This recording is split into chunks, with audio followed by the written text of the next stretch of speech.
আশ্ৰয় বিচাৰি পাইছে। প্ৰধানমন্ত্ৰী ডাঙৰীয়াই ঘৰ দিলে।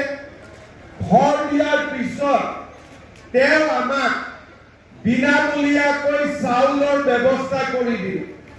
আজি অসমত প্ৰায় 70 লাখ পৰিয়ালে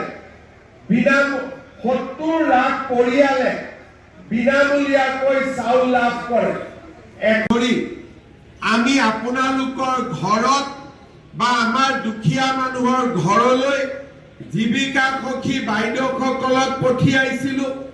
শ্ৰীমতী অম্বিকা নন ডাঙৰীয়ালৈ জনাইছোঁ আমাৰ সন্মানীয় বিধায়ক মহোদয়ৰ পৰা অনুমোদন পত্ৰ গ্ৰহণ কৰাৰ বাবে।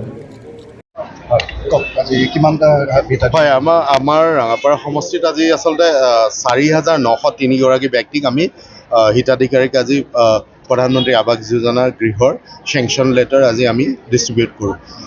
বিশেষকৈ আমাৰ যথেষ্টখিনি আমাৰ সমষ্টিৰ হিতাধিকাৰী আজি পাবলৈ কাৰণে সক্ষম হৈছে আৰু ৰাইজৰ যি আচলতে দীৰ্ঘদিনীয়া এটা দাবী আছিলে যে আমি ঘৰ পোৱা নাই আজি সেইখিনি পূৰণ কৰিবলৈ কাৰণে সক্ষম হৈছোঁ আৰু সঁচাকৈ আনন্দ লভিছোঁ।